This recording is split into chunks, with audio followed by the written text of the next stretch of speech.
Bonjour à tous, avec Noël qui arrive, j'ai eu envie de vous faire découvrir les lutins qui fabriquent les jeux vidéo. Alors plein feu sur les emplois de la deuxième industrie culturelle française. Nous en parlons avec Hélène Delay, elle représente Capital Games, c'est le cluster qui réunit environ 80 studios franciliens du jeu vidéo et qui représente à eux tous 60% des emplois de la filière. Et elle est accompagnée de Anne Devoissou, c'est une producer comme on dit dans le milieu. En clair, elle est chef de projet dans une start-up qui va sortir son premier jeu en 2016 et qui s'appelle Nova Quark.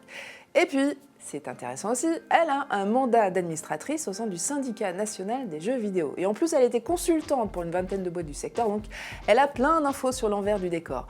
Vrais emplois ou jobs précaires? Peut-on faire carrière dans les jeux vidéo? Quels sont les bons studios et ceux qu'il faut éviter? Faut-il rester en France ou viser plutôt l'étranger pour une carrière top niveau?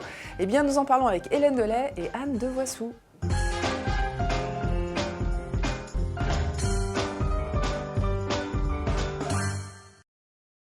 Bonjour à toutes les deux. Bonjour. Soyez les bienvenues. Alors déjà deux femmes pour représenter l'industrie des jeux vidéo, c'est représentatif du secteur? Le taux de féminisation est important comme ça? Non, c'est pas représentatif du secteur. C'est vrai que c'est un secteur malgré tout très masculin, même si on voit de plus en plus de femmes qui commencent à se tourner vers les métiers du jeu vidéo. D'accord, parce qu'on sait qu'en revanche, un Français sur deux joue à jeux vidéo et qu'on est à la parité ou pas sur les Exactement, joueurs? il y a autant de femmes qui jouent aux jeux vidéo que d'hommes. Pas forcément toujours au même type de jeu, mais c'est vrai que le jeu vidéo s'est énormément démocratisé et entré aussi dans un loisir de femmes. Eh oui, voilà. Ça avance. Alors après, dans le développement de jeux vidéo, c'est un métier à 30% technologique. Ouais. Donc malheureusement, aujourd'hui, c'est beaucoup d'ingénieurs hommes et peu d'ingénieurs femmes. Et on va y revenir. Alors, Capital Games, que vous représentez, Hélène, représente environ 80 studios en Ile-de-France. Voilà, 80 studios. Ça Il y en a plus en Ile-de-France, il y en a à peu près 150. Ouais. Et nous, on fédère 80 d'entre eux. D'accord. Alors, au niveau national, il y a aussi un syndicat national des jeux vidéo, et vous faites partie du conseil d'administration. Il annonce 800 recrutements pour l'année 2016, 800 recrutements au global, sauf qu'il n'y a que 150 entreprises qui ont répondu à leur sondage. Donc, moi, je voudrais savoir, vous trouvez que c'est réaliste, 800 recrutements en France seulement? Oui, c'est bien la tendance qu'on constate et qu'on confirme chaque année. Il y a des très très grosses entreprises et puis après il y a tout un tissu de PME. Donc globalement, alors, des grosses entreprises, juste pour nous donner une idée, c'est Ubisoft par exemple. Ouais, donc ils font partie du cluster? Non, nous on représente plutôt justement les TPE PME du jeu vidéo. Studios indépendants. Oui. Voilà. Donc après il y a tout un tissu de TPE PME qui affirment vouloir embaucher pour l'année 2016 1 à 2 personnes. Voilà, c'est des studios qui sont en moyenne de 23 personnes. Ouais. Voilà, donc c'est relatif à la taille après des entreprises. Ok, voilà. On a des recrutements atomisés, on va dire, dans les toutes petites structures. Voilà, mais c'est confirmé, c'est vraiment très global. Ouais. C'est une croissance qui est considérée naturelle et pas liée à une conjoncture particulière. Okay. Donc c'est une croissance plutôt saine et durable. Alors Capital Games, avec le SNJV d'ailleurs, a créé un référentiel des métiers du jeu vidéo, donc qui date un peu, mais il est toujours actif. On y retrouve 5 familles qu'on va voir à l'écran. Est-ce que vous pouvez nous citer des profils qui recrutent beaucoup? Justement, quels sont les profils qu'on recherche le plus aujourd'hui? Alors ce qu'on remarque, c'est qu'il y a beaucoup de profils d'ingénieurs qui sont recherchés. C'est vrai qu'en France aussi, on est reconnu pour des compétences et ça, c'est un métier central, pilier au sein d'un studio de développement. Et ensuite, on remarque que les principales offres d'emploi concernent soit l'infographie, soit les métiers du marketing, qui sont devenus très importants aussi aujourd'hui. Donc c'est vrai que c'est des profils qui sont très recherchés. Mais oui, ces dernières années, comme je le disais, les métiers du marketing, de tout ce qui est calcul de métriques, data analyst, etc., sont des métiers qui sont en train d'être intégrés au studio, là où avant il y avait moins besoin, vu que l'éditeur remplissait un petit peu ce rôle qu'aujourd'hui les studios endossent. Alors Anne, vous-même vous travaillez dans une start-up, oui. Je le disais au départ, vous avez un drôle de métier, mais en fait c'est un métier de chef de projet, producer. Au départ, cette boîte, elle ne faisait pas de chiffre d'affaires, puisque le jeu va sortir l'année prochaine. Voilà. Est-ce que ça vous a pas fait peur de postuler dans une boîte pareille? Personnellement ou au niveau de la société? Non, parce que moi, ça fait 20 ans que je fais du développement de jeux et que si on ne prend pas des risques, on ne risque pas justement un résultat ou un succès. D'accord, mais est-ce que vous pouvez nous donner vos trucs à ce moment-là pour reconnaître les bons studios? C'est-à-dire ceux où on peut aller, on peut postuler, puis ceux où il y a quand même un risque parce qu'ils ne sont pas solides. Dans les critères qu'on peut avoir en tête, c'est qui a fondé la société et quelle est l'équipe autour du fondateur. Quel est le projet, parce que l'ambition d'un projet et sa réalité avec un marché, c'est important. Comment la société va gagner de l'argent en fait avec ce jeu. Ça, c'est également important. Évidemment. Voilà, le business model, c'est important. Et là, le jeu pour lequel, enfin, Nova Quark, l'entreprise pour laquelle vous bossez, elle répondait à tous ces critères. Oui, tout à fait. D'accord. Voilà, avec, le jeu que vous allez lancer juste 30 secondes là-dessus, c'est quand même c'est une révolution, ce truc. Imaginez que vous êtes projeté dans un monde virtuel, vous avez un casque de réalité augmentée, et là, tout est possible. Tout est possible. C'est-à-dire que vous allez créer votre système politique, votre système économique, vos systèmes de transport. Vous croisez des milliers de joueurs, vous explorez le monde, les mondes, parce que vous pouvez passer d'une planète à l'autre, vous construisez vos propres châteaux, vaisseaux immenses. Vous créez des organisations avec les autres joueurs, vous créez des systèmes politiques. En fait, c'est un monde complètement parallèle, virtuel, dans lequel les joueurs sont actifs.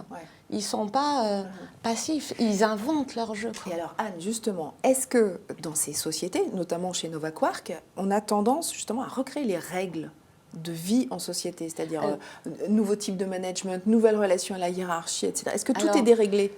Le développement de jeu nécessite que tous les membres de l'équipe travaillent ensemble. Il y a beaucoup d'interactions au quotidien et de dépendance.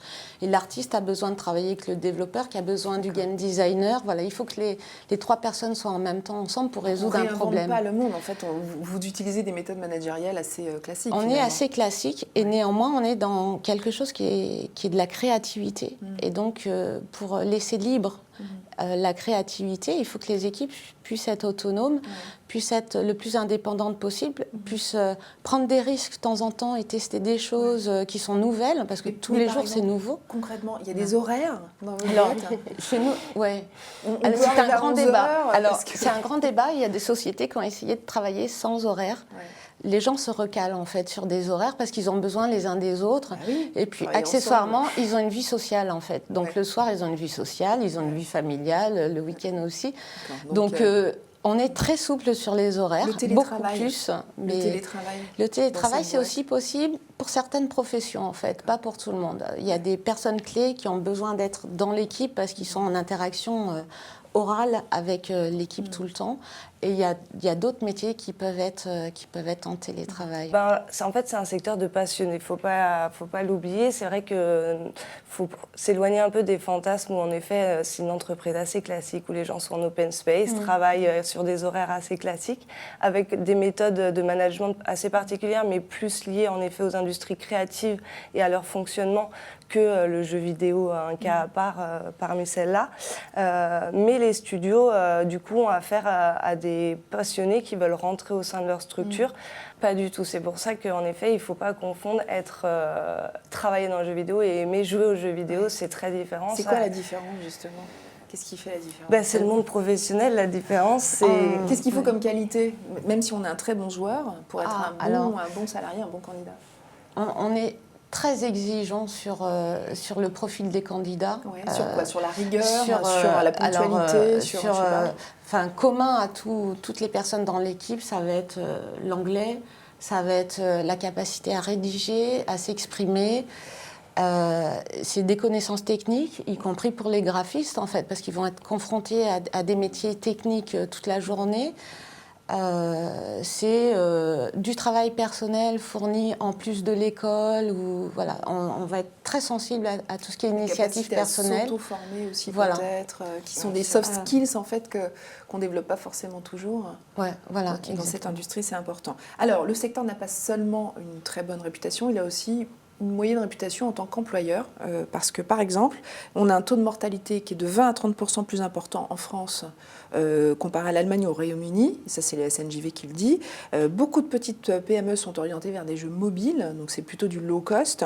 On a un faible taux de CDI même dans les grosses structures. On a des exemples d'entreprises de plus de 100 salariés qui emploient seulement 50% de CDI. Tout le reste c'est du CDD, des intérimaires, des intermittents et des indépendants. Et puis il y a des salaires peu élevés. Alors la moyenne c'est entre 2000 et 2500 euros bruts par mois. J'arrête là. Qu'est-ce que vous pouvez dire pour vous défendre, enfin pour défendre le secteur? Donc, précarité et bas salaire.